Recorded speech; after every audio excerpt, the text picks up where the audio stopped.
आप इधर रहेगा ना ला म दिइराख्छु नि नि त सातजना छौँ होइन हामी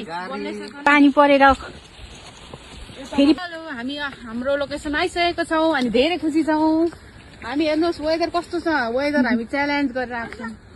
हामी हतन नडराउने मान्छे हो फाइनली हामी हाम्रो लोकेसनमा आइसकेको छौँ अनि हेर्नु सक्नुहुन्छ आज एकदमै राम्रो खुसियालीमा तपाईँ के भन्नु चाहनुहुन्छ म एकदमै खुसी लागेको छ हो आज वेदरले हेर्नुहोस् यस्तो च्यालेन्ज गरेको थियो कि त्यही पनि हामीले वेदरलाई नपताएर नि हामी यहाँ फाइनली खानासाना बिहानैदेखि बनाएर यस्तो रेडी भएर आइसकेको छौँ फाइनली हेर्नुहोस् हामी यस्तो दामी जग्गामा आएको छौँ यो चाहिँ तपाईँहरू लाग्छ होला कहाँ हो भनेर यो चाहिँ इस्ट ज्यान्ते हिल्स मेघालय अनि यसको यो जग्गाको नाम चाहिँ राङघाट भन्छ यस्तो दामी छ तपाईँहरू घुम्नु आउनु सक्नुहुनेछ यहाँ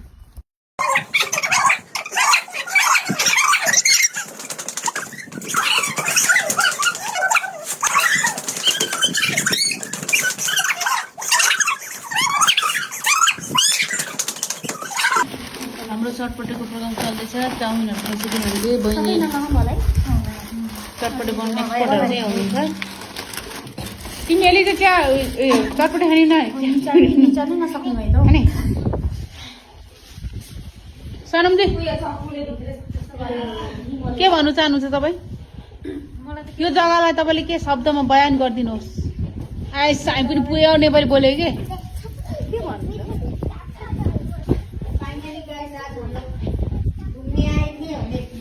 हम लोग गए थे बिग ट्रिप पे हम लोग सब बिग ट्रिप पे आए हैं क्योंकि हम लोग का सिस्टर लोग का मतलब जा रहा है कोई दिल्ली जा रहा है कोई बेंगलोर जा रहा है इसलिए ये हम सबका लास्ट ट्रिप है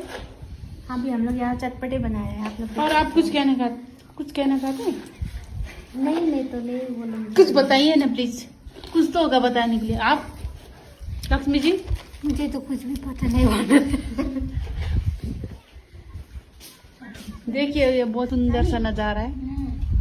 इसको कहते हैं रामघाट हिंदी तो ऊपर नीचे हो ही जाता है क्योंकि हम लोग नेपाली है तो हम लोग ट्राई कर रहे हैं हिंदी में बात करने के लिए आप देख सकते हैं यहाँ पे इतना सुंदर है नज़ारा आप लोग भी अगर यहाँ पे मेघालय पे है वो तो आप विजिट कर सकते हो ये जगह हो कस्तो मिठो कस्तो छ चटपटे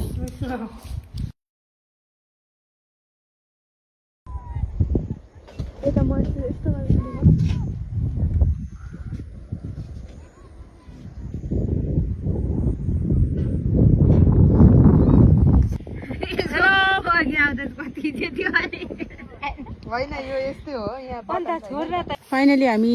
एकदमै रमाइलो गरेर बहिनीहरूसँग फर्किसकेका छौँ उहाँ चाहिँ हाम्रो कोरियोग्राफर फोटोग्राफर हुनुहुन्छ अनि उहाँ चाहिँ अनि म चाहिँ डन जस्तो देख्छु भनेर